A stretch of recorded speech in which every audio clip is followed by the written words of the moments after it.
friends, நான் தான் Sowmi lifestyle channel இருந்து Sowmi பேசுறேன். எல்லாரும் எப்படி இருக்கீங்க friends? இப்போ பாத்தீங்கன்னா நம்ம இந்தியால கொரோனா வைரஸ் நாளுக்கு நாள் ரொம்ப ஸ்ப்ரெட் ஆயிட்டே வருது. எல்லாரும் பார்த்து பத்திரமா வீட்டுக்குள்ளேயே இருங்க ஃப்ரெண்ட்ஸ். தேவையில்லாம வெளில வராதீங்க, ஓகேங்களா? இப்போ பாத்தீங்கன்னா இன்னைக்கு நம்ம சேனல்ல பாத்தீங்கன்னா ஒரு சிம்பிளான ரெசிபி தான் பார்க்க போறோம். அது இல்லாம இது எல்லாருக்குமே ரொம்ப பிடிக்கும் கூட, ஓகேங்களா? இன்னைக்கு நம்ம ரோஸ் மில்க் எப்படி பண்றது தான் ஃப்ரெண்ட்ஸ் பார்க்க போறோம். இதுல பாத்தீங்கன்னா நோ ஆர்டிஃபிஷியல் கலர், ஓகேங்களா? Only beetroot and rose essence sugar மட்டும் வச்சு எப்படி பண்ணுறதுன்னு பார்க்க போகிறோம். வாங்க பார்க்கலாம். அதுக்கு முன்னாடி இப்போ தான் நம்ம சேனல் நீங்கள் ஃபஸ்ட் டைமாக பார்க்குறதா இருந்தால் மறக்காமல் சப்ஸ்கிரைப் பண்ணிக்கோங்க. அப்படியே பெல் பட்டனையும் கிளிக் பண்ணிக்கோங்க ஃப்ரெண்ட்ஸ். அப்போ தான் உங்களுக்கு நான் போடுற வீடியோ உடனுக்குடன் நோட்டிஃபிகேஷனாக வரும். வாங்க ஃப்ரெண்ட்ஸ், இப்போ நம்ம வீடியோக்குள்ளே போகலாம். ஃபஸ்ட்டு அதுக்கு நம்ம தேவையான பொருள்லாம் பார்த்துக்கலாம். நான் மீடியம் சைஸ் பீட்ரூட்டை கட் பண்ணி எடுத்து வச்சுருக்கேன். ரோஸ் எசன்ஸ் இது எல்லா டிபார்ட்மெண்டல் ஸ்டோர்லையுமே கிடைக்கும் ஃப்ரெண்ட்ஸ். 20 ml பார்த்திங்கன்னா 20 ரூபா தான், நீங்கள் வாங்கிக்கோங்க.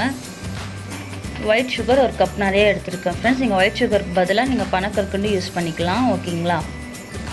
ஃப்ரெண்ட்ஸ், நான் பீட்ரூட்டை கட் பண்ணி எடுத்து வச்சுருக்கேன் இல்லையா, அதை நான் எடுத்துருக்கேன். இப்போ வந்து நம்ம இதை மிக்ஸி ஜாரில் சேர்த்துக்கலாம். பாருங்கள் ஃப்ரெண்ட்ஸ், நான் மிக்ஸி ஜாரில் போட்டுட்டேன். கொஞ்சமாக தண்ணி விட்டுட்டு கொஞ்சம் நைஸாக அரைச்சிக்கோங்க. இப்போ நம்ம இதை வடிகட்ட போகிறோம். பாருங்கள் ஃப்ரெண்ட்ஸ், இந்த மாதிரி நீங்கள் அரைச்சிக்கோங்க. என்கிட்ட சின்ன வடிகட்டி தான் ஃப்ரெண்ட்ஸ் இருக்குது. நான் வடிகட்டிட்டு ஒட்டுக்காக காட்டுறேன், ஓகேங்களா? ஒன்லி ஜூஸ் மட்டும் வடிகட்டிக்கோங்க ஃப்ரெண்ட்ஸ், அப்போ தான் ரோஸ் மில்க் நல்லாயிருக்கும், ஓகேங்களா? இப்போ பாருங்கள் ஃப்ரெண்ட்ஸ், நான் பீட்ரூட் ஜூஸ் மட்டும் வடிகட்டி எடுத்தாச்சு. இப்போ வாங்க எப்படி பண்ணுறதுன்னு பார்க்கலாம். இப்போ வந்து நான் ஃபஸ்ட்டு பேன் வச்சுருக்கேன் அடுப்பில், ஓகேங்களா? இப்போ பார்த்திங்கன்னா நான் 1 கப் சர்க்கரை சொன்னேன் இல்லையா, நான் அதை எடுத்திருக்கேன். அதை வந்து நான் பீட்ரூட் ஜூஸில் மிக்ஸ் பண்ணிக்கிறேன்.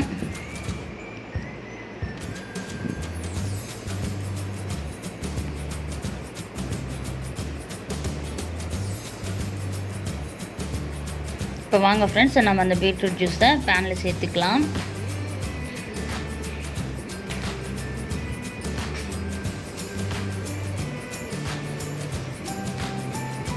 பேனில் சேர்த்தியாச்சு ஃப்ரெண்ட்ஸ். இப்போ தான் ஸ்டவ் ஆன் பண்ணுறேன், ஓகேங்களா?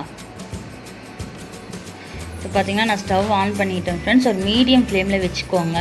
இப்போ பார்த்தீங்கன்னா நம்ம அந்த சர்க்கரை கரங்கி அந்த லைட்டாக அந்த பிசு தன்மை வரைக்கும் நல்லா கொதிக்கணும் ஃப்ரெண்ட்ஸ், ஓகேங்களா? நான் லாஸ்ட்டாக உங்களுக்கு காட்டுறேன் எந்த இதில் இறக்கணும்னு சொல்லிவிட்டு. அந்த லைட்டாக அந்த பாகு இதுக்கு அந்த கம்பி பதத்துக்கு முன்னாடி ஸ்டேஜ், ஓகேங்களா? பிசு தன்மையாக இருக்கும்போது நம்ம இறக்கிடலாம்.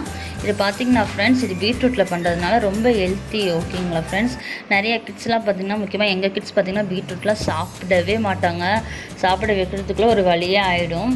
அதனால தான் ஃப்ரெண்ட்ஸ் நான் இந்த மாதிரி எங்கள் கிட்ஸுக்கு நான் ட்ரை பண்ணியிருக்கேன். இந்த மாதிரி உங்கள் கிட்ஸுக்கு நீங்கள் ட்ரை பண்ணி தரும்போது பார்த்திங்கன்னா அதில் நீங்கள் பீட்ரூட் சேர்த்திருக்குன்னு சொல்லிட்டு தெரியவே தெரியாது.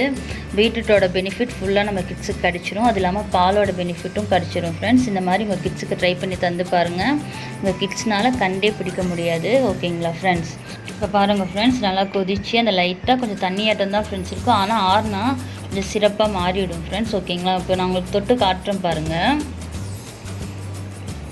இப்போ பாருங்கள், லைட்டாக அந்த பிசு தன்மையோடு இருக்கும் ஃப்ரெண்ட்ஸ், ஓகேங்களா? இந்த மாதிரி இருந்தால் ஓகே ஃப்ரெண்ட்ஸ். நம்ம இன்னும் ஆற வைக்கும்போது பார்த்திங்கன்னா இன்னும் கொஞ்சம் கெட்டி ஆகும், ஓகேங்களா ஃப்ரெண்ட்ஸ்? அவ்வளோதான். இப்போ நம்ம ஸ்டவ்வை ஆஃப் பண்ணிடலாம். நல்லா ஆறட்டும், நம்ம அது வரைக்கும் வெயிட் பண்ணலாம். நான் ஆறினோன்னே உங்களுக்கு நான் காட்டுறேன் ஃப்ரெண்ட்ஸ். இப்போ பாருங்கள் ஃப்ரெண்ட்ஸ், நல்லா ஆறிடுச்சு. உங்களுக்கு தெரியுதா? சூப்பராக ஆறிடுச்சு. இப்போ வந்துட்டு நம்ம என்ன சொல்கிறது, க்ளீனான ஒரு கண்ணாடி பாட்டில் எடுத்து நம்ம அதில் இந்த பீட்ரூட் சிரப்பை அதில் ஊற்றிக்கலாம். இந்த மாதிரி நீங்கள் கண்ணாடி பாட்டில் எடுத்து வைக்கும்போது பார்த்தீங்கன்னா ஃப்ரெண்ட்ஸ், ஃப்ரிட்ஜில் ஒரு 10 days நீங்கள் எடுத்து வச்சு யூஸ் பண்ணிக்கலாம், ஓகேங்களா? அவ்வளோதான் ஃப்ரெண்ட்ஸ். இப்போ நான் கண்ணாடி பாட்டிலில் சேர்த்துட்டேன். இப்போ நான் அதில் ரோஸ் எசன்ஸ் நான் 1 மூடி சேர்த்துருக்கேன். உங்களுக்கு ரோஸ் எசன்ஸ் ரொம்ப அந்த வாசம் பிடிக்குன்னா நீங்கள் 2 மூடி கூட சேர்த்துக்கலாம். இப்போ அந்த ரோஸ் எசன்ஸ் நல்லா அந்த பீட்ரூட் எசன்ஸோடு நல்லா மிக்ஸ் ஆகிறதுக்கு கலக்கிக்கோங்க இந்த மாதிரி. அவ்வளோதான் ஃப்ரெண்ட்ஸ், நம்ம பீட்ரூட் ரோஸ் மில்க் எசன்ஸ் தயாராகிடுச்சு. இப்போ வாங்க நம்ம ரோஸ் மில்க் எப்படி பண்ணுறதுன்னு பார்க்கலாம். அதுக்கு நான் ஃபஸ்ட்டு சப்ஜா சீட்ஸ் எடுத்திருக்கேன். உங்களுக்கு இது வேணும்னா நீங்கள் ஆட் பண்ணிக்கோங்க, இல்லைனா ஸ்கிப் பண்ணிக்கோங்க ஃப்ரெண்ட்ஸ், ஓகேங்களா? இது எங்களுக்கு ரொம்ப பிடிக்கும். பார்த்திங்கன்னா தண்ணி ஊற்றினோன்னா லைட்டாக ஜெல்லி மாதிரி ஆயிடுச்சு. அது இல்லாமல் இது கிட்ஸுக்கெலாம் தரக்கூடாது ஃப்ரெண்ட்ஸ், ஓகேங்களா? 10 yearsக்கு மேலே இருந்தாலும் தரணும். இப்போ பார்த்திங்கன்னா நான் பால் எடுத்துக்கிட்டேன். நான் ஆல்ரெடி பால் வந்துட்டு ஃப்ரிட்ஜில் வச்சு சில்லாக தான் எடுத்துருக்கேன். இப்போ நான் அந்த பீட்ரூட் எசன்ஸ் வந்து நான் ஒரு 3 டேபிள் ஸ்பூன் அதில் சேர்த்துக்கிறேன். வாவ், பாருங்கள் friends, no artificial colour, only நம்ம அந்த பீட்ரூட்டோட கலரே வருது, பார்த்தீங்களா? ரொம்ப நல்லாயிருக்கும் ஃப்ரெண்ட்ஸ். இதில் பார்த்திங்கன்னா நம்ம குழந்தைக்கு தைரியமாக நம்ம தரலாம். இதில் no chemical, no artificial colour friends. ஓகேங்களா, அவ்வளோதான். நம்ம ரோஸ் மில்க் லைட்டாக தயாராகிடுச்சு. பால் எனக்கு லைட்டாக சில்லாக இருந்தது. இப்போ நான் அதில் சப்ஜா சீட் சேர்த்துக்கணும். உங்களுக்கு வேணும்னா சேர்த்துக்கோங்க, இல்லைன்னா வேண்டாம். சப்ஜா சீட் சேர்த்து உங்கள் கிட்ஸுக்கு தராதிங்க. 10 இயர்ஸ்க்கு மேலே இருந்தால் தான் கிட்ஸு சப்ஜா சீட் சாப்பிட்ணும். அவ்வளோதான் ஃப்ரெண்ட்ஸ், நம்ம சூப்பரான பீட்ரூட் ரோஸ் மில்க் தயாராகிடுச்சு. இப்போ நான் அந்த கண்ணாடி ஜாடியில் மாற்றிட்டேன்.